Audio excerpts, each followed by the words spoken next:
RCN. Le son de la différence. Bonjour à toutes et à tous. J'ai un petit fou rire parce qu'on a mis un petit jingle tout neuf comme ça pour tromper l'ennemi. Et puis j'avais pas ma petite pastille que j'adore. Alors tout à l'heure notre super technicien que je salue, Jean-Luc, qui me fait l'honneur de mettre en boîte cette émission, nous mettra peut-être tout à l'heure notre petite pastille là, qui me donne la pêche depuis cette nouvelle saison. J'aime bien la pastille de cette année parce qu'elle permet de dire le nom de l'émission, etc. Ah bah non, je suis bête. Ah bah oui, on n'a pas encore de pastille pour cette émission-là. C'est l'émission Vie associative. Alors je vais tout de suite vous dire pourquoi, chers auditeurs. Non mais c'est bien ce petit lapsus, parce que ça me permet justement de dire la particularité, chers auditeurs, de l'émission que vous allez écouter maintenant. Elle a une particularité. Et ce lapsus, il en est révélateur. Vous savez que chaque semaine, j'ai le plaisir de vous retrouver, comme tous les mercredis, à 17h. Alors, une thématique, une semaine, c'est la réussite éducative. Émission que je co-anime avec mon ami DRE, Laxou, Maxéville, Chamlbeuf. David, ça va David? Ça va. Alors pas Laxou, c'est toujours pareil. Hein. Laxou, j'adore Laxou, mais techniquement, je travaille pas à Laxou. C'est vrai. Mais il le rectifie comme ça tous les mois, c'est bien. Et donc ça, c'est l'émission réussite éducative que vous connaissez par cœur depuis plusieurs années, bien sûr. Et puis, une semaine sur deux, du coup, en parallèle, les mercredis à 17h, c'est l'émission consacrée à la vie associative. Et ce soir, c'est la semaine de la réussite éducative. Mais alors, quelle particularité? Peut-être ce qui peut expliquer aussi ce jingle des débuts, cette musique un peu étrange. C'est tout simplement que aujourd'hui, on va faire une émission mixte. Tout simplement parce que alors là, on mélange tous les jingles, tout c'est un patchwork. Je voulais laisser un effet de mystère, mais il est passé. Là, c'est bien, c'est même le technicien aujourd'hui, il est mixte. Alors, du coup, je vous disais, aujourd'hui, nous allons faire une première partie d'émission sur la réussite éducative avec David Richard, donc DRE. Puis on basculera sur une thématique vie associative et on évoquera du coup plus de mystère. Vous pouvez le voir aussi si vous regardez et écoutez l'émission. C'est dur à dire écouter l'émission ou regarder l'émission, c'est compliqué. Sur YouTube, bien sûr, sur le site RCN, vous le verrez, on déploiera cette belle banderole que vous pouvez voir. L'AFM Téléthon, vous avez reconnu le jingle. Merci beaucoup. David, vous savez, le Téléthon est un de nos fils rouges, on en a parlé dans les dernières émissions, j'avais déjà annoncé quelques dates. La banderole, c'est super parce qu'elle est comme les jingles, elle est à l'envers aujourd'hui. L'AFM Téléthon, oui, ça y est, on est rentré dans cette phase du Téléthon. On en parle chaque année, on en parle déjà depuis plusieurs émissions. J'avais annoncé la choucroute de Richard Ménil et d'autres manifestations. Mais aujourd'hui, c'est encore plus notre fil rouge parce qu'aujourd'hui, on a un immense privilège sur RCN. En même temps, il a les clés du studio, de recevoir mon ami Michel Adam, le coordinateur AFM Téléthon, qu'on va saluer avant de donner la parole à David pour sa première partie d'émission. Ça va, Michel? Bonjour tout le monde, oui, ça va. Ouais, t'as les clés du studio de toute façon. Hein. Voilà. J'aimerais bien avoir les clés du parking. Oui. Ah bah mince, il m'a piqué ma blague parce que j'allais faire une blague aussi. Et il a eu quelques mésaventures, enfin une mésaventure une fois en venant à la radio. Et il revient quand même, c'est vous dire. Hein, le lien de l'AFM, de la coordination 54 avec RCN, notre belle station. Merci beaucoup pour ta présence. Et puis j'en dirai quelques mots plus tard, mais voilà, pour moi c'est un grand monsieur. On en reparlera aussi pourquoi s'investir comme ça dans telles actions. Mais voilà, ça fait un petit moment que je vois Michel Adam comme coordinateur et avant comme équipier. Je crois qu'on dit équipier, c'est ça ? Comme équipier, comme bénévole, à droite, à gauche, dans plein de manifestations. Il m'a fait l'immense plaisir déjà de venir comme ça, bénévolement, voilà, dans le cadre de cet investissement pour l'AFM, pour ce beau combat magnifique qui est celui de l'AFM. Voilà, je l'ai croisé tout d'un coup, puis je l'ai vu arriver un jour à l'aube pour venir me saluer avant une course. Je l'ai vu tout d'un coup descendre jusque dans le sud de la France. Moi je suis nul en géo, mais je crois que le Ventoux c'est dans le sud, non? C'est ça? Oui. C'est pas dans le nord en tout cas. Ouais, ça c'est sûr, mais je veux dire, voilà. C'est dans le sud de Nancy. Et je l'ai vu arriver là-bas avec une équipe, juste pour, c'est important de le dire, comme tous les bénévoles, juste pour soutenir, juste pour être là. Il n'y a pas d'autre finalité. Et dans le monde dans lequel on est, je crois que c'est bien de dire qu'il y a aussi des gens qui font des fois des levées à l'aube, des grands trajets, des fatigues, des actions, qui font plein de choses comme ça, mais pour, en vérité, rien, en vérité pour quelque chose d'important, mais je dis rien de concret, rien de mercantile, rien qui peut leur rapporter quelque chose d'individuel ou de personnel, mais juste pour le plaisir de sentir qu'on participe à une grande cause. Et ça, c'est vraiment chouette. Et si on pouvait juste défendre cette idée-là, que de dire que... Parce que moi, combien de fois, hein, je te le dis, et après je te donne la parole, David, mais le nombre de fois où quand on fait des actions, on dit, mais pourquoi qu'est-ce que ça te rapporte mais quelle idée. Il y a encore des gens qui regardent ceux qui s'investissent dans des actions pour rien. Et quand je dis pour rien, vous voyez dans quel sens je veux le dire, hein, parce qu'en vérité, c'est pour beaucoup au niveau de l'action, de la finalité, mais pour rien de ce que le monde des fois nous propose, c'est-à-dire soit richesse personnelle, etc., etc. Et il y a des gens qui ouvrent des yeux ronds comme des billes, hein, des fois, on devient mais pourquoi pourquoi Oui. Et Michel Adam fait partie de ces gens qui le font, voilà, à qui on a envie de dire mais pourquoi. Et d'ailleurs, il nous dira peut-être tout à l'heure justement pourquoi. Tu vois le teasing, David. Je vois. Mais tout de suite réussite éducative, parce qu'en vérité, ça devrait être la semaine de réussite éducative. Mais David va nous démentir, on va être obligé de l'arrêter parce qu'il nous a dit j'aurais de quoi tenir qu'une première partie d'émission, donc faisons une émission mixte entre les deux thématiques, c'est aussi bien pour les auditeurs, comme ça ils peuvent goûter aux deux aspects des mercredis 17h. Mais j'en suis sûr qu'on va devoir t'arrêter parce que tu as tellement de choses à dire. Ah. Alors, dis-nous tout. Tu voulais revenir quand même un petit peu sur... On peut peut-être commencer par ça, David. Dire quand même que l'émission d'il y a 15 jours, pour nous, elle est très fraîche, hein, parce qu'on l'a mis en boîte il y a pas longtemps, on peut le dire aux auditeurs. Mais l'émission d'il y a 15 jours, on peut la retrouver, bien sûr, en podcast. Et c'était une émission intéressante, puisqu'on recevait, on peut le dire parce qu'on s'en rappelle, hein, parce qu'on l'a enregistré il y a pas longtemps, on recevait d'ailleurs un représentant de la police municipale, du lieu géographique, ouais. voilà, de Maxéville, merci. Je passe par des périphrases, lieu géographique, pour pas me tromper. Et on recevait une représentante de la petite enfance, comment on dit? Oui, du réseau d'assistantes maternelles qui devient le réseau parents-enfants, si je dis pas de bêtises. Mais à chaque fois, je me trompe. En gros, ça change de terme, mais c'est les anciens réseaux d'assistantes maternelles. Eh ben, c'est ça. Voilà. Alors, tu voulais revenir en début d'émission, donc, sur les émissions qui vont venir, les émissions passées, bref, sur la thématique de l'émission Réussite éducative. Oui, bah en plus c'est assez intéressant parce qu'il y a effectivement tout l'aspect associatif avec tous les bénévoles qu'on peut retrouver dans ce milieu-là, et puis l'aspect entre guillemets salarié dont je fais partie avec des dispositifs qui sont mis en place à partir de politiques municipales et même nationales en l'occurrence en ce qui me concerne, mais simplement c'est des choses qui doivent se compléter. C'est pas toujours le cas, mais ça devrait toujours être le cas. C'est-à-dire que moi, du coup, mon boulot, c'est aussi de travailler avec les ressources associatives qui sont sur le secteur et puis de les valoriser et puis même de les soutenir à certains moments. Enfin, en tout cas, de valoriser le tissu local, et ça, c'est extrêmement important, en particulier sur un quartier comme le Champ-le-Bœuf. Donc le Champ-le-Bœuf, Maxéville, même si je travaille effectivement en bonne intelligence avec le DRE de Laxou, donc on peut parler aussi on peut aussi parler de Champ-le-Bœuf Laxou, puisque voilà, on échange quand même de manière constructive, et puis on se passe des relais aussi dans certains suivis. Et donc moi, pour leur dire en un mot, parce que j'ai déjà dit au moins 10 000 fois, j'accompagne individuellement des enfants entre 2 et 16 ans, ça peut être prolongé jusqu'à 18. J'aime bien le présenter comme ça, mais c'est quand il y a besoin d'un bon coup de main sur une thématique scolaire, sanitaire, éducative, culturelle. C'est très large. En gros, on s'adapte vraiment aux situations individuelles. Désolé.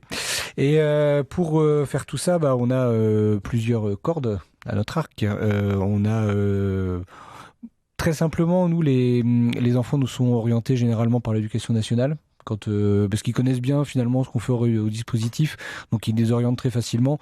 Souvent ils les orientent en disant déjà d'ailleurs ce serait bien qu'il aille faire ça que vous faites, donc c'est plutôt très bien, on gagne beaucoup de temps, et puis c'est fluide dans les relations avec les partenaires, et puis après à nous de voir ce qu'on peut faire. Donc très simplement, soit on réoriente, c'est-à-dire on va réadresser vers les bonnes personnes. Le principe, c'est d'avoir un réseau qui marche bien sur le secteur, et de bien connaître les autres professionnels. Enfin, typiquement, s'il y a besoin de faire un bilan orthophonique et que les familles savent pas comment faire, ou qu'il y a une inquiétude pour le CMP, parce que dès qu'on touche à la santé psychologique, ça peut faire aussi super peur.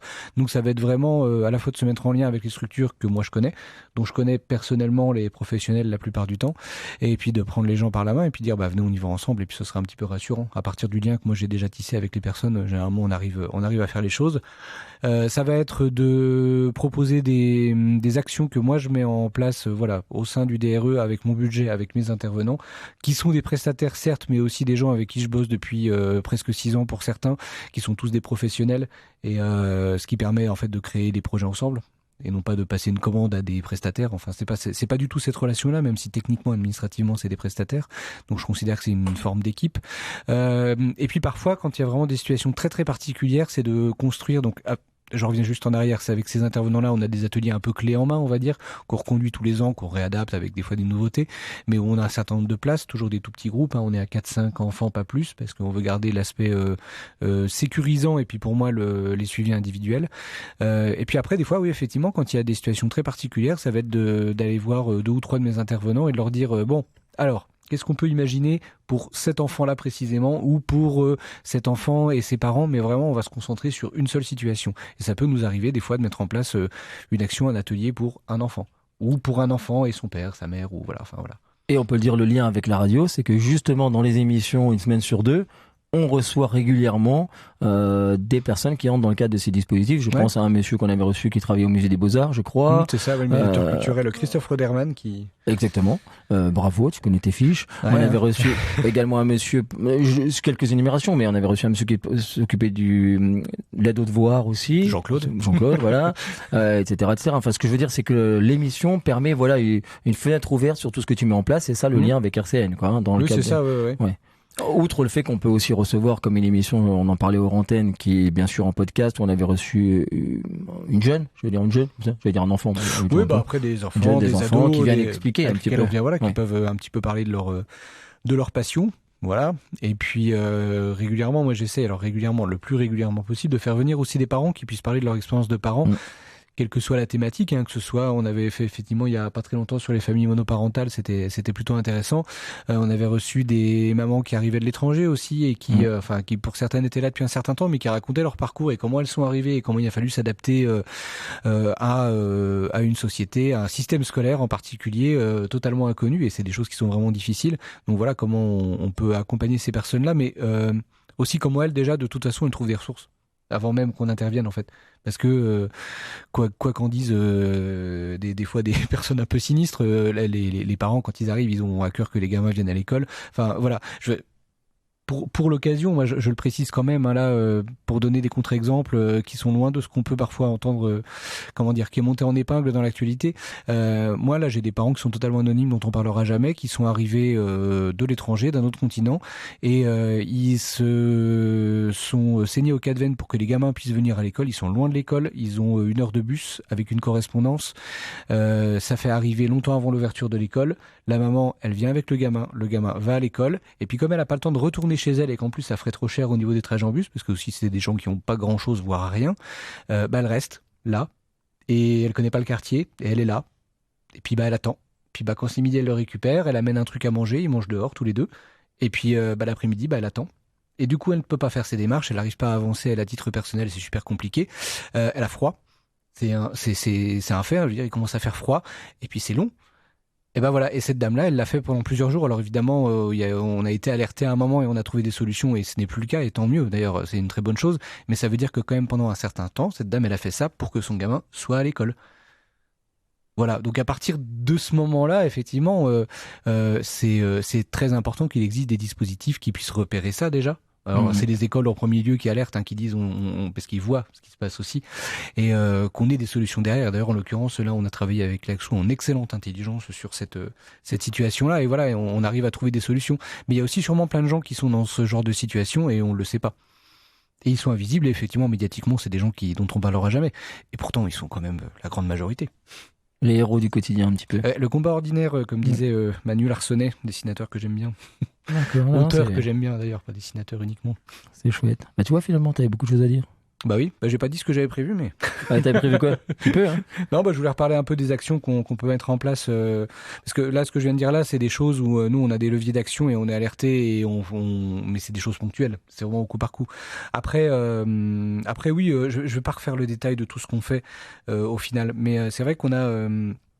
un certain nombre de choses en particulier, je voulais en reparler parce qu'il y a le groupe radio qui fonctionnait ici, et que là du coup on va essayer de faire redémarrer à partir du début de l'année prochaine, qui est un outil vraiment hyper intéressant pour un certain nombre de gamins. Alors pareil, petits groupes de gamins, tranches d'âge qui peuvent être variées. Du moment qu'on a une dynamique de groupe qui fonctionne, s'il y en a un qui est en CE1, un en 6e et puis l'autre en CM2, c'est pas un problème. Et ça, c'est mon boulot de connaître les gamins et de savoir si on peut essayer de créer un groupe avec des gamins d'âge différents. Et puis c'est de les faire travailler sur un fil rouge à l'année. Donc je reviens toujours sur l'exemple d'une année où ça avait été vraiment très très bien sur où ils avaient travaillé sur les métiers. On en a parlé dans la dernière émission, on a repassé un de leurs petits reportages. Et effectivement, ils se sélectionnaient en forme de comité de rédaction un métier qu'ils avaient envie de découvrir. Au début, on les accompagnait. Évidemment pour prendre les rendez-vous, sauf qu'à un moment on leur a dit maintenant ça fait plein de fois que vous le faites, tu prends le téléphone, t'appelles, t'as envie de voir un vétérinaire, tu vas appeler la clinique, tu sais comment tu te présentes, dans le cadre d'une émission de radio aussi, enfin de quelqu'un qui crée un reportage, et au bout d'un moment oui ils savaient le faire et c'est super intéressant parce qu'on part avec un groupe de gamins au début qui est plutôt inhibé, certains d'entre eux avaient des vrais problèmes d'expression, avaient des vrais problèmes avec la frustration de se retrouver parfois face à un interlocuteur qui répond pas ce qu'on veut. On attend voilà le fait que c'est important de justement quand on s'adresse à l'autre de pas attendre une réponse toute faite et d'accepter que il va peut-être partir dans une autre direction.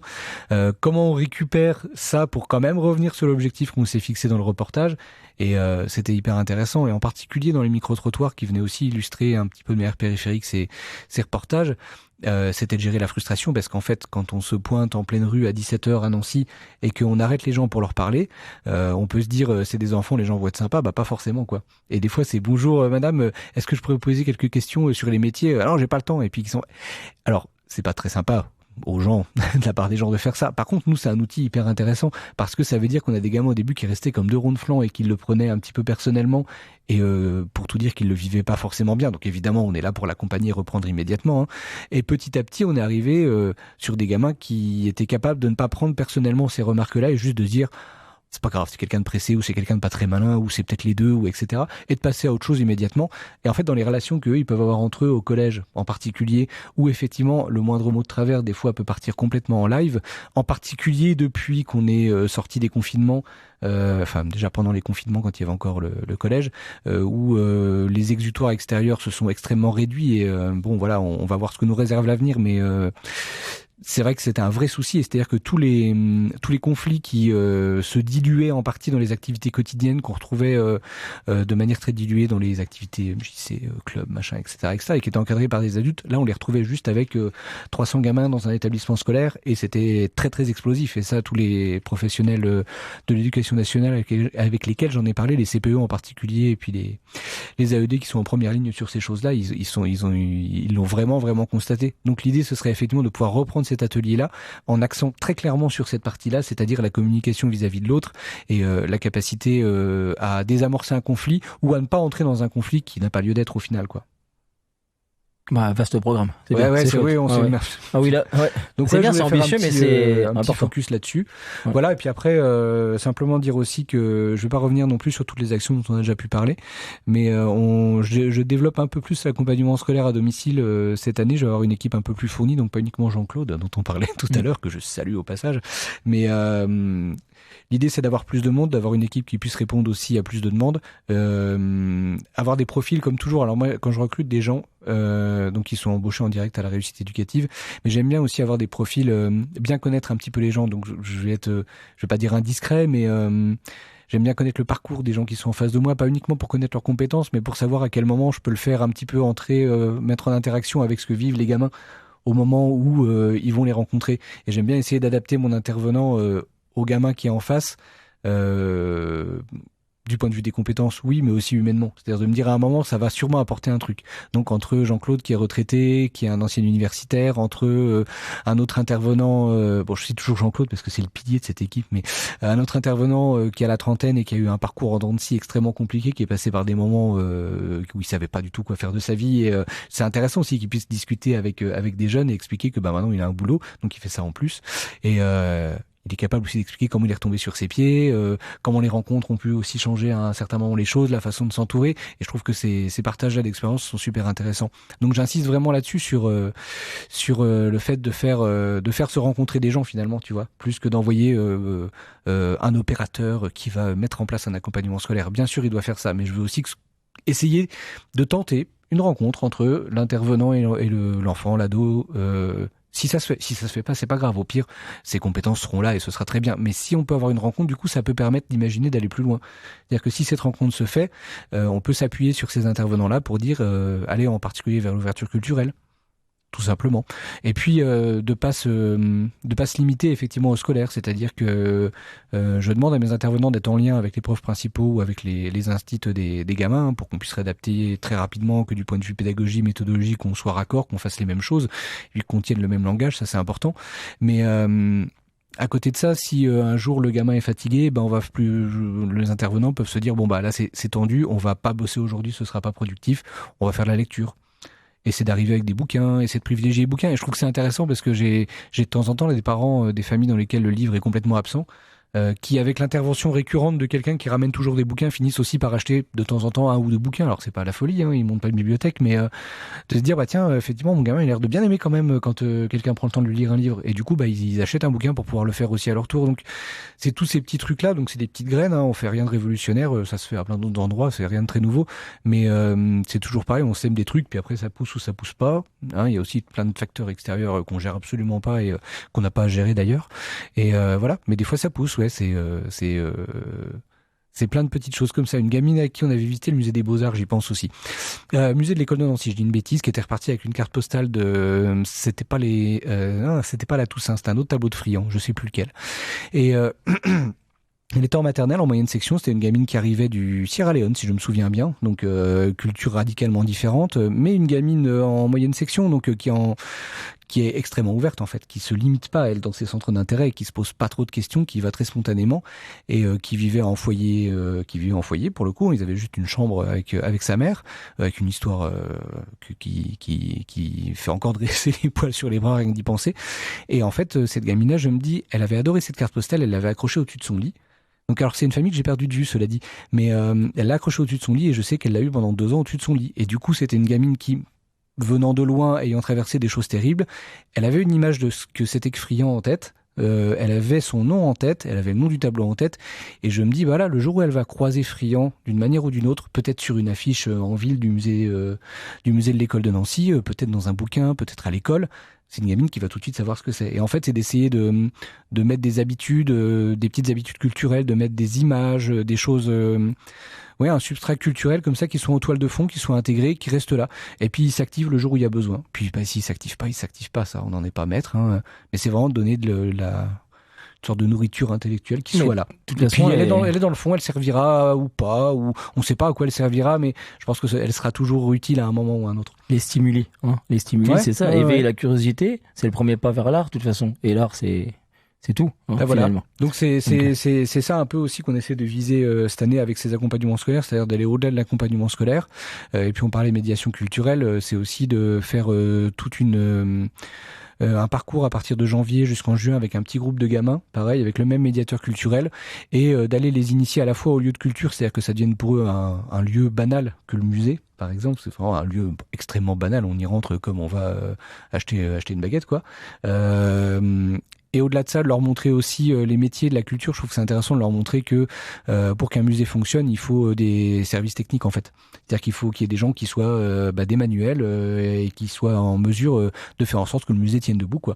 Il faut attacher les expos, il faut les détacher, c'est un vrai boulot. Et on travaille pas avec un tableau du 17e comme avec une plaque de Béatrice, quoi. Donc c'est de voir un petit peu comment tous ces gens-là finalement ne sont pas que des artistes, que des conservateurs, que des externes, mais en fait qu'il y a plein de gens et il y a plein de métiers autour de ça. Enfin, c'est des choses pareil, on révolutionne rien du tout, mais si on pense à l'Opéra de Nancy, voilà, décor, couture, c'est un boulot énorme. C'est un boulot énorme. Et voilà, donc voilà, ces ponts entre l'artistique et l'artisanal aussi, je trouve que c'est super intéressant. L'artistique et j'allais dire le professionnel, c'est n'importe quoi, parce que c'est évidemment que les artistes sont des professionnels en l'occurrence. Mais ce pont entre la réalisation artistique et la réalisation matérielle qui soutient la réalisation artistique, je trouve que c'est extrêmement intéressant. Et c'est voilà, donner ces habitudes-là. Et je vais finir là-dessus, parce que finalement, je parle beaucoup plus que prévu. Mais moi, ma très très très grande fierté, c'est qu'on avait un petit groupe de gamins, en fait, ce projet-là de parcours culturel, il vient du mois de juillet quand on avait fait Vacances apprenantes, et donc Christophe Rodermal, le médiateur, avait bossé avec 10 gamins sur la semaine avec des petits cours d'initiation à l'histoire de l'art en salle. Hein. Alors il rend ça ludique, il rend ça super marrant. C'était des gamins qui sont en école élémentaire, et mais aussi sur les codes du musée, c'est-à-dire qu'est-ce qu'on peut faire, qu'est-ce qu'on peut pas faire avec des jeux de rôle, etc. Et c'était super rigolo parce que à la fin de la semaine, ils sont allés visiter la Villa Majorelle. Et en plus, c'était en sortie de période Covid, donc du coup, c'était encore sur rendez-vous. Donc on avait la Villa Majorelle pour nous tout seuls. Je sais pas si c'est encore comme ça, mais bref. Et c'était génial parce que les gamins, ils arrivent. Déjà, c'est des petits. Ils arrivent du Champ-le-Bœuf. Honnêtement, la personne qui nous suivait sur la visite, elle était en stress permanent, et je la comprends. Hein, je lui reproche absolument pas. C'est parfaitement normal. Mais je voyais que se positionner tout le temps parce que les gamins, c'était devenu tellement normal pour eux qu'ils s'approchaient beaucoup, en fait, des œuvres et des choses.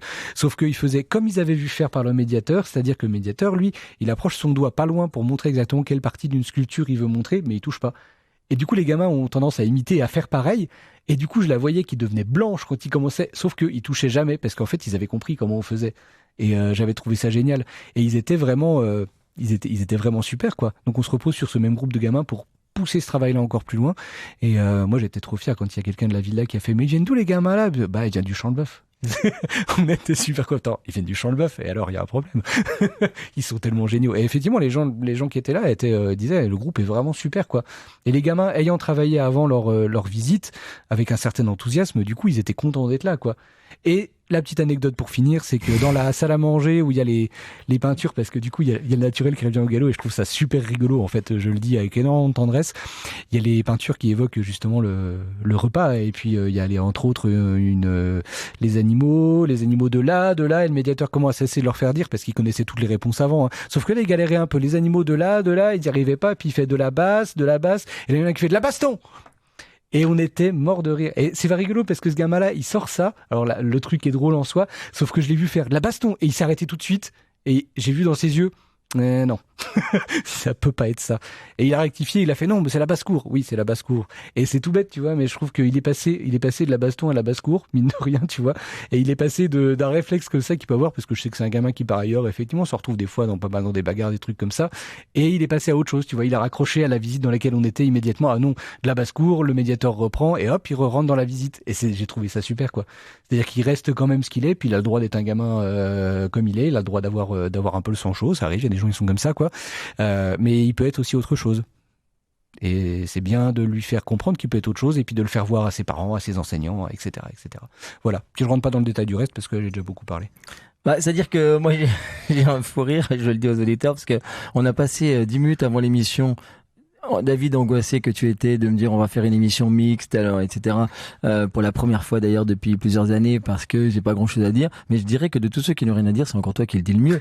Parce que finalement, en t'écoutant, je me disais, on dirait mes débuts à moi dans l'émission Vie Associative, quand c'est juste une accroche de début d'émission, mais que finalement il est déjà 25 quand j'ai terminé. Mais c'est ça. Mais c'est bien, ça prouve que t'es passionné, etc. Non, mais c'est ça sur des convictions, quoi. Bah oui. Ça, donc, et voilà. puis je me disais en t'écoutant que ma dernière pause musicale vient de passer à la trappe. Mais c'est tout aussi bien parce que du coup on a vraiment fait une réussite éducative avant de basculer vers la vie associative avec la FM Téléthon. D'ailleurs, pour ce qui est de la transition, je rêve toujours, tu connais mon lien, on va pas le redire, je le dis toutes les semaines, mon lien avec ce quartier dans lequel tu sévis, mais je pense que après tant d'années aux côtés du Téléthon dans des actions diverses et variées, ça va faire une trentaine d'années, il serait temps que j'aille mettre un peu de jaune dans ce quartier-là, et voir avec des associations, des prêts de salles, des actions en commun, etc., etc.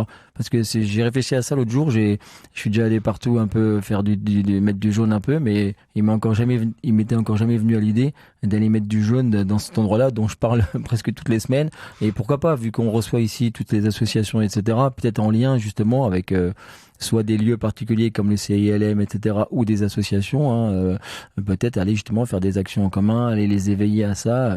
Ils sont sûrement sensibles, mais je veux dire, aller mettre des actions concrètes, des manifestations un peu en jaune. On en reparlera, ça peut être intéressant, peut-être en lien avec toi aussi, mais pourquoi pas, hein, justement, puis en intégrant des jeunes, justement, en les sensibilisant à l'action associative par le biais du Téléthon. Du temps pour les autres. Et voilà, ça peut être l'occasion, justement. Merci David. Mais et puis pour clore avec la moitié réussite éducative, enfin les 80%, non je plaisante, ça c'est une blague.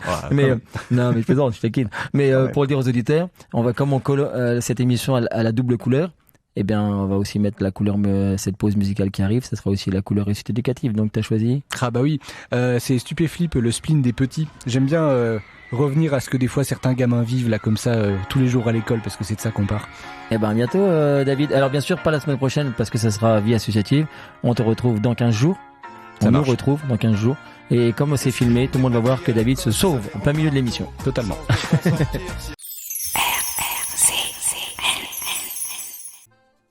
Et oui, chers auditeurs, nous voilà de retour après la pause musicale de la réussite éducative, la pause musicale choisie par le DRE, à savoir mon ami et co-animateur David. Et bien maintenant, nous allons faire la dernière partie d'émission Vie associative. C'est la première fois, on fait une émission mixte comme ça. Et vous retrouverez bien sûr la Vie associative la semaine prochaine à 17h.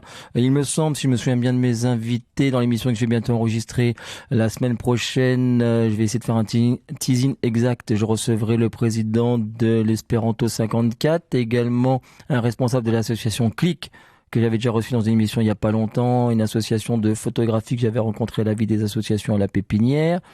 Et je recevrai, je crois, attendez, je médite, je sais plus si c'est le Kiwanis. En tout cas, les deux là, c'est sûr, d'association. Ça va me revenir parce que je le savais il y a 30 secondes.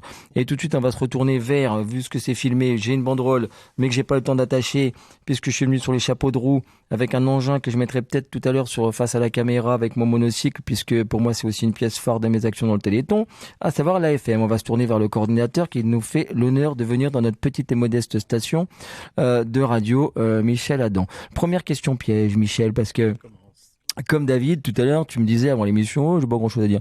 Mais si, parce que je pense que, je sais, t'es souvent venu nous parler de l'AFM, qu'est-ce que l'AFM, etc. Alors, je vais te la poser différemment, la question. C'est cette année, tu t'es réengagé parce que si je dis pas de bêtises, coordinateur, c'est 3 ans. Oui. Donc, tu rempiles. Je crois que c'est l'année du milieu du ton rempilage, là, non? C'est mon 2e rempilage. Ouais. Ah oui, voilà. Et donc, tu rempiles. Et 3e mandat. On va se dire, on va faire un jeu. Imaginons, il y a tous les auditeurs, il y a des millions d'auditeurs sur RCN. Et si tu devais, là, en quelques mots, donc l'émission, on la met en boîte, ils le savent, les auditeurs, mais elle passe aujourd'hui, on est le 1er décembre, quand elle passe. Si tu devais, là, à 48 heures du Téléthon, enfin, de ces fameuses 30 heures, hein, que tout le monde connaît, si tu devais encore capter les auditeurs, essayer de leur dire pourquoi il y a du jaune partout, pourquoi c'est important qu'il y ait du jaune partout, pourquoi c'est important que chacun aille à des petites manifestations autour de chez eux, pourquoi c'est important de rejoindre ces actions-là, le Téléthon. Alors pourquoi c'est important? Parce que au départ du Téléthon, on traitait des maladies rares. Le Téléthon a été créé par des familles et est administré encore aujourd'hui par des familles auxquelles on annonçait que leur enfant était condamné, qu'il n'y avait strictement rien d'autre à faire que de lui permettre d'avoir une fin de vie la plus belle possible. Donc ces gens-là se sont révoltés, ont créé le Téléthon, etc. Donc c'était le départ. On a parlé de maladies rares. Aujourd'hui, plus de 50 ans après pour l'association et plus de 35 ans après pour le Téléthon, on parle plus uniquement de maladies rares.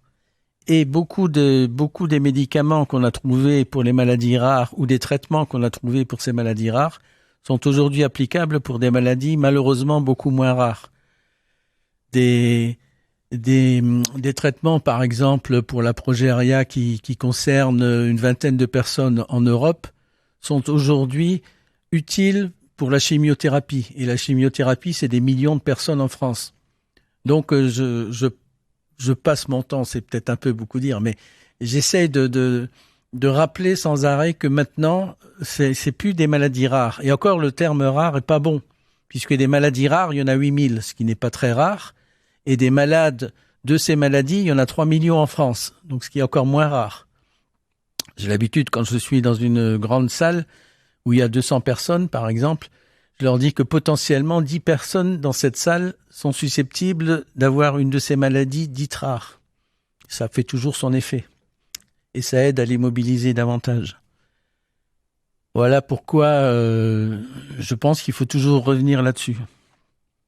Voilà pourquoi c'est important dans 2 jours d'aller comme ça à la rencontre de toutes ces manifestations-là. C'est important. Absolument, c'est extrêmement important. Cette année, vous allez voir encore 4 familles, dont une avec un enfant qui, normalement, était, il n'y a pas longtemps, condamné à mort.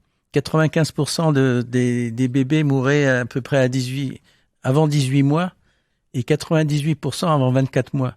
Maintenant, c'est pour ces enfants, après une injection, ils vivent de plus en plus normalement. Et par exemple, la maladie emblématique du Téléthon, qui était la myopathie de Duchenne, il y a quelques années, les malades avaient une espérance de vie moyenne de 15 ans. Aujourd'hui, c'est plus de 30 ans. Donc on a doublé. Alors malheureusement, on n'a encore pas trouvé le traitement complet, efficace, etc. Mais c'est quand même des choses extraordinaires qui se passent.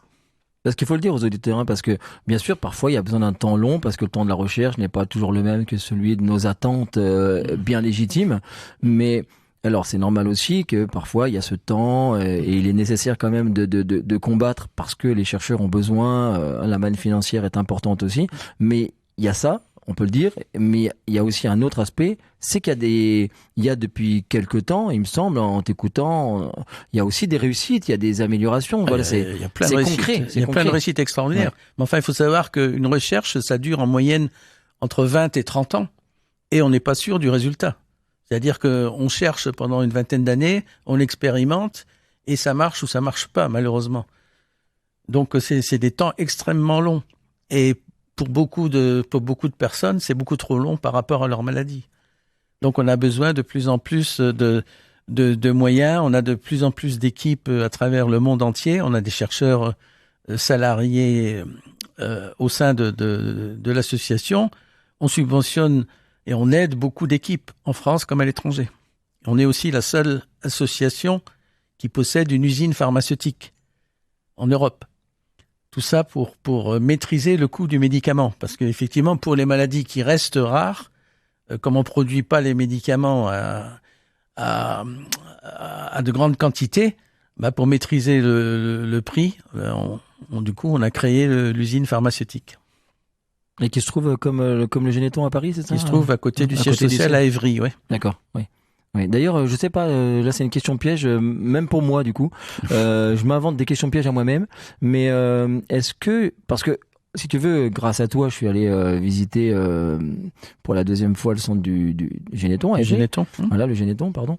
Et on se l'est tous dit, des fois en discutant entre organisateurs de plus ou moins grandes manifestations, on s'est toujours dit que aller là-bas, c'est aussi, ça accentue voilà, c'est saisissant, ça accentue notre implication, ça nous montre le concret. Enfin, on a tous dit que ça avait un impact sur nous d'y aller. Et du coup, est-ce que pour les auditeurs qui nous écoutent, bien forcément y aller, doit être compliqué aussi, mais est-ce qu'il y a moyen par le biais d'internet, etc., d'aller toucher au concret comme ça, il y a un moyen une sorte de visite par internet ou d'aller à la rencontre, se renseigner, disons, pour côtoyer le concret, quoi. Il y a quelques films qui sont visibles sur YouTube, par exemple, d'accord, oui. De la visite du Téléthon, mais ça ne remplace pas la vraie visite. Je dirais quand on rentre au Téléthon, on est pris aux tripes. Quand on passe à la banque où on garde des gènes de dizaines de milliers de malades, ça prend aux tripes. Et le Généton, c'est le départ, c'est le premier laboratoire qui a été créé avec les fonds du Téléthon. D'accord. Oui. Donc moi, je tiens beaucoup à ce que les organisateurs aillent sur place. D'abord parce qu'ils voient à quoi sert l'argent. Nous, notre grand principe, c'est la totale transparence. Donc déjà, on dit ce qu'on fait avec l'argent. Et là, on le voit. Et par exemple, sur tous les appareils qui sont dans les laboratoires, il y a le prix. Alors des fois, ça surprend les gens quand ils voient qu'un appareil à lui seul coûte 150 000 €. Mais je pense que c'est extrêmement important parce qu'on nous dit souvent, ouais, vous brassez beaucoup d'argent. En gros, on tourne autour de 100 millions chaque année. Les gens disent, mais qu'est-ce que vous faites avec tout cet argent ? Donc, il faut leur montrer qu'il y a des centaines de chercheurs, il y a 250 équipes dans le monde qui sont financées aussi par la FM Téléthon, et il y a ces matériels qui coûtent extrêmement cher. Oui, c'est vrai. Et on voit aussi, par exemple, là, pour rassurer les petits, parce que beaucoup de gens hésitent à se lancer dans le Téléthon en disant, moi, je vais faire une manifestation, mais je vais rapporter 100 €, 50 €, je vais avoir l'air ridicule. Je dis non, on n'est pas ridicule, parce que je reviens toujours à mes petits ruisseaux qui font les grandes rivières, d'une part, et avec 50 €, on peut acheter des éprouvettes. Et on peut avoir un très beau robot qui coûte 1 million €. Si on n'a pas les éprouvettes pour mettre à l'intérieur du robot, il sert à rien. Donc, moi, j'ai dit que toute manifestation, tout don, en règle générale, pour le Téléthon, est utile. Et il faut surtout pas hésiter. Alors il y a cet aspect-là, hein, il y a l'aspect, c'est le premier, celui que tu mets en avant, c'est-à-dire bien sûr, c'est un nerf de la guerre pour reprendre une expression un peu galvaudée, mais bien sûr il y a besoin pour la recherche parce que voilà, effectivement, il faut faire tourner. Moi, je n'y connais rien, mais tout ce qui va être l'ordre de la recherche, les chercheurs, etc., etc. J'avais été impressionné la première fois que j'avais rencontré. J'en connais qu'un, moi, chercheur du Généton, Daniel, hein, que tu connais. Oui, Voilà, qui est monté au Ventoux avec toi. Bah oui, justement, c'est pour ça. Et j'avais été très touché parce que j'étais arrivé au Généton la première fois, j'étais arrivé épuisé sur une roue. Et là, je l'ai rencontré et tout de suite, on a évoqué le Ventoux et il est venu et il était là et il m'a parlé un peu de son métier, etc. Et voilà, donc effectivement, dans 2 jours, je le dis à tous les auditeurs, voilà, ça peut être important. 1 euro, vous achetez un pain d'épices, etc. Un truc, voilà, c'est les petites rivières et c'est vraiment fondamental. Et il y a du concret, il y a des victoires et c'est très important. Puis il y a un autre aspect dans 2 jours que je voulais mettre en avant, mais tu vas nous le dire peut-être sûrement beaucoup mieux que moi.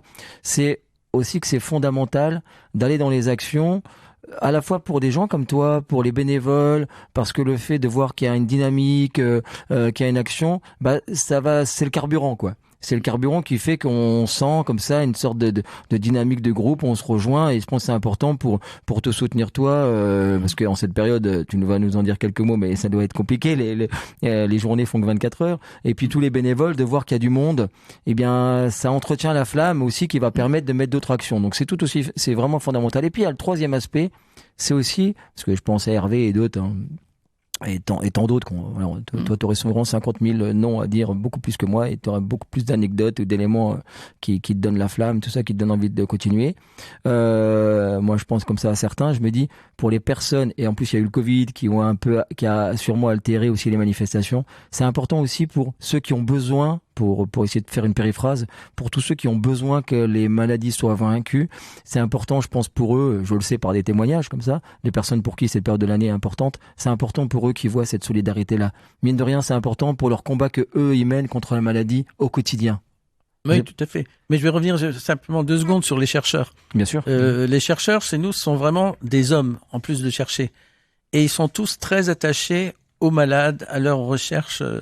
Et c'est assez impressionnant quand on les rencontre, parce que bon, ce sont des têtes, mais sont des têtes qui pleurent, qui partagent les peines parfois des malades ou des familles, et qui pleurent aussi des fois de joie quand ils voient. Je suis allé au siège le 25 septembre pour le lancement du Téléthon, le lancement national, et on a fait rencontrer les 4 familles qui vont être ambassadrices pendant l'émission télé. On les a fait rencontrer les chercheurs qui ont trouvé le médicament qui les a soignés, sauvés, ou qui leur promet un meilleur avenir. Et c'était extrêmement émouvant. De toute façon, moi, souvent quand je vais aux réunions, faut que j'emmène un paquet de mouchoirs parce que c'est extrêmement émouvant. Et quand vous entendez ce qui m'a fait rentrer il y a quelques années au Téléthon, je l'ai souvent raconté, c'était à une journée des familles aussi où il y avait un petit garçon qui jouait au football avec son fauteuil roulant. Et je lui dis, mais t'es vachement bon, tu vas pouvoir rentrer dans une équipe, peut-être pas tout de suite à la SNL, mais dans une équipe en e-sport, etc. Il a dit non, parce qu'en 2 ans, je serai mort. Ce sont des gens c'est des jeunes qui ont une lucidité extraordinaire, qui savent souvent ce qui les attend, malheureusement. Et c'est maintenant d'autant plus intéressant, comme ils savent que ça va de mieux en mieux, qu'on trouve des médicaments, ils retrouvent un moral encore plus fort que ce qu'ils avaient. Et souvent, ils nous donnent des leçons. Donc moi, à l'époque, j'avais pas beaucoup de temps à consacrer parce que je faisais aussi de la lutte contre l'illettrisme, les restos du cœur, etc. Mais je me suis dit qu'il faut que je dégage un peu de temps pour aider aussi le Téléthon. Bon, maintenant, malheureusement, effectivement, les semaines ne font que 7 jours et les jours ne font que 24 heures. Donc, j'ai dû laisser tomber d'autres activités et le Téléthon me prend tout mon temps. Mais c'est vrai que j'aime bien t'écouter parler parce que dans les actions associatives, voilà, il y en a comme toi qui... Bon, tout le monde est touché, ils sont pour les bonnes raisons, mais disons, voilà, il y en a, on sent que ça vient des tripes, quoi. Hein, c'est le cas. T'avais déjà raconté, effectivement, on a tous comme ça des éléments qui font qu'on se dit, on est là, voilà, pour les bonnes raisons, de l'authentique, comme dirait Marcel Pagnol, quoi. Et c'est vrai que voilà, je le dis aux auditeurs, j'avais été faire le clown à Épinal à l'époque de Marion qui t'a précédé, qui te précédait au rôle de coordinateur à Épinal pour une convention, il me semble. Et j'avais été très surpris des deux parents qui étaient venus comme ça évoquer leur vie avec leur enfant qui était touché par une maladie, je ne sais plus laquelle. C'est une maladie, en tout cas cardiaque, voilà, mais je ne sais pas le nom de la maladie. Mais on avait été très surpris avec la personne qui m'accompagnait, là, qui m'avait maquillé et tout. C'est qu'ils disaient qu'ils avaient 2 enfants devant eux, ils les avaient mis avec eux sur scène, comme ça, et présentés ils nous les avaient présentés 4, 5 ans, 4, 6 ans. Et ce qui m'avait saisi, c'est qu'ils nous ont dit que leurs enfants pouvaient, je sais pas, je vais trouver une périphrase, s'envoler, partir, n'importe quand. Ouais. Et qu'ils avaient déjà perdu 2 enfants précédemment, et là ça m'a saisi, quoi. Comment vivre dans cette espèce d'angoisse, d'épée de Damoclès, quoi. T'es terrifiant, mais voilà, des anecdotes comme ça, des terribles. Mais inversement, cette année, par exemple, Anaïs, la maman d'un des bébés qui a été traité, elle dit que maintenant elle fête 2 anniversaires, l'anniversaire de la naissance de son enfant et l'anniversaire de sa renaissance. Et donc, chaque année, elle fête 2 anniversaires. Le deuxième, c'est le jour où on lui a injecté le médicament miracle.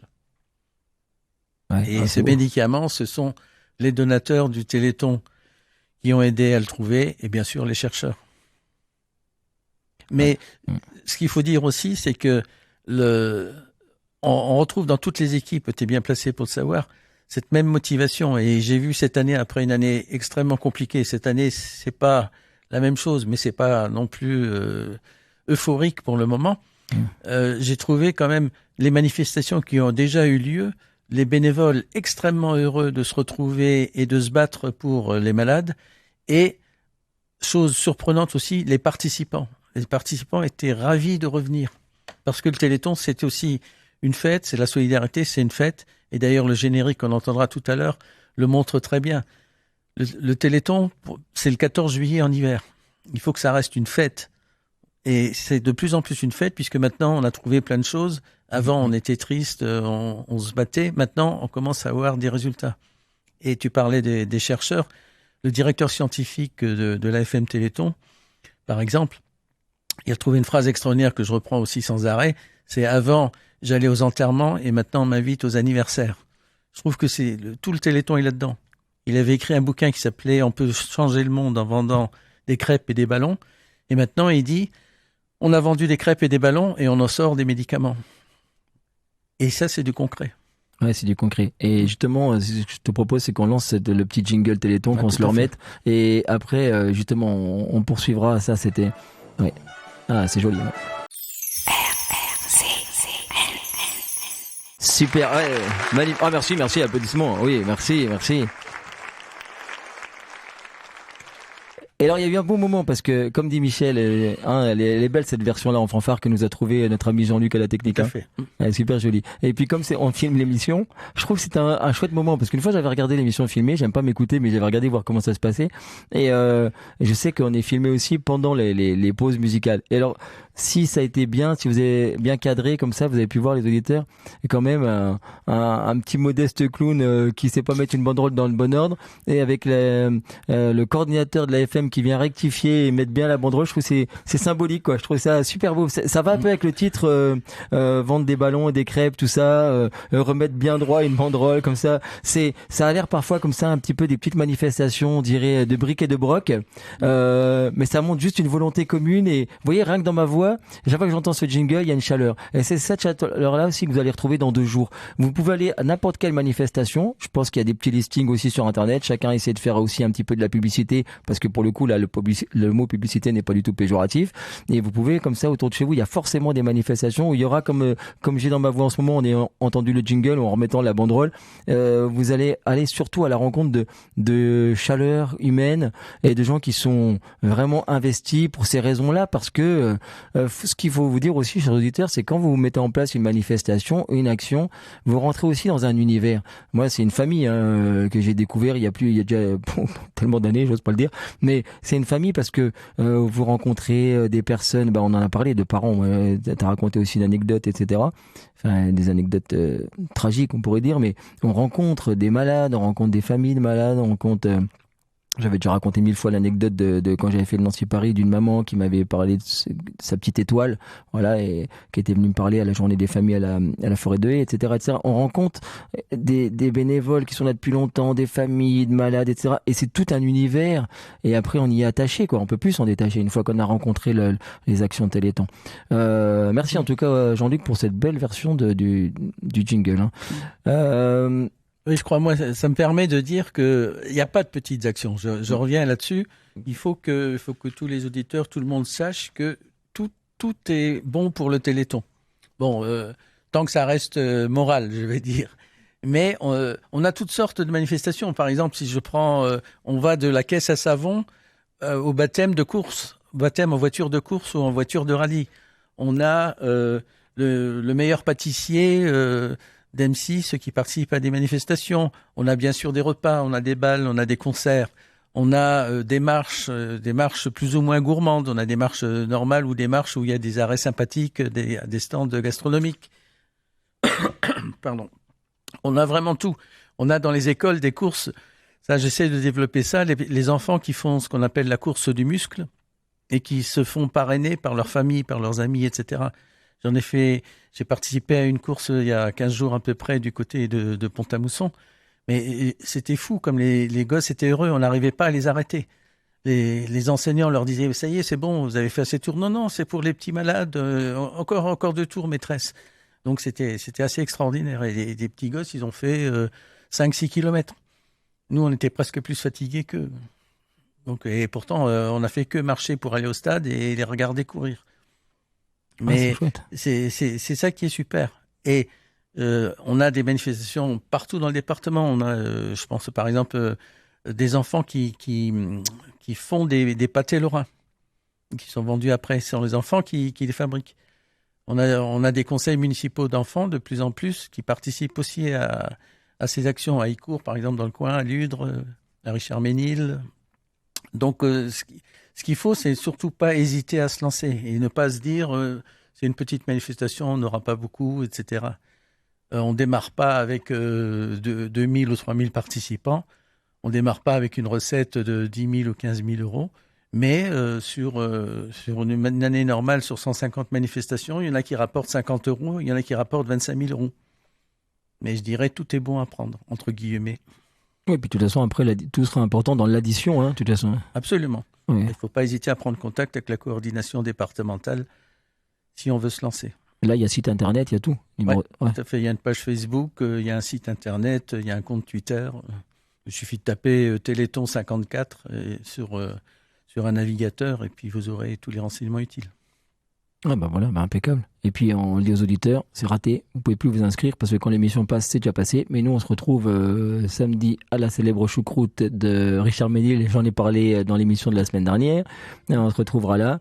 Chers auditeurs, rendez-vous à toutes les manifestations. Vive le Téléthon, vive cette belle manifestation. Et puis c'est tellement utile. Hein. Merci Michel d'être venu ici à la radio. Merci à toi de nous suivre. Ah non, mais c'est important. Alors je dis aux auditeurs rapidement sur le jingle. Normalement, on est le premier, le 4. Il devrait y avoir une grande manifestation au bus ardent qui me donne gracieusement la salle justement pour mon Téléthon, pour une manifestation. Alors avec des bénévoles, on a déjà prévu des ventes, un spectacle, un atelier cirque, etc., etc. N'hésitez pas, je vais donner mon numéro de téléphone pour cette manifestation, tout simplement parce qu'il y a une petite encore point d'interrogation. Il y a tellement d'actions au mois de décembre que j'ai peut-être été un peu pris par la précipitation des événements, voilà. Et on le fera peut-être la première quinzaine de janvier si c'est encore possible de décaler. Mais en tout cas, c'est soit le 4 décembre. Sinon, je serai sur d'autres actions le 4 décembre. Soit la première quinzaine de janvier, puisque tu me disais qu'on pouvait encore aller jusque-là. Je vous donne 06 19 77 43 54, parce que ça serait là au plateau de Haye, une grande journée Téléthon. Soit là le 4 décembre, soit début janvier. Mais si vous êtes dans le coin de la radio, la DRCN, n'hésitez pas. Ça sera. On est en train de préparer une belle manifestation, je pense. On verra quand ça sera passé, mais on va tout faire pour.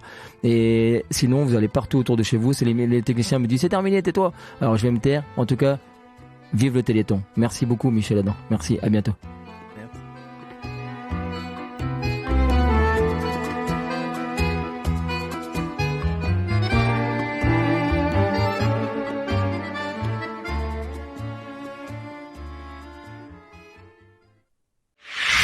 RCN, www.rcn-radio.org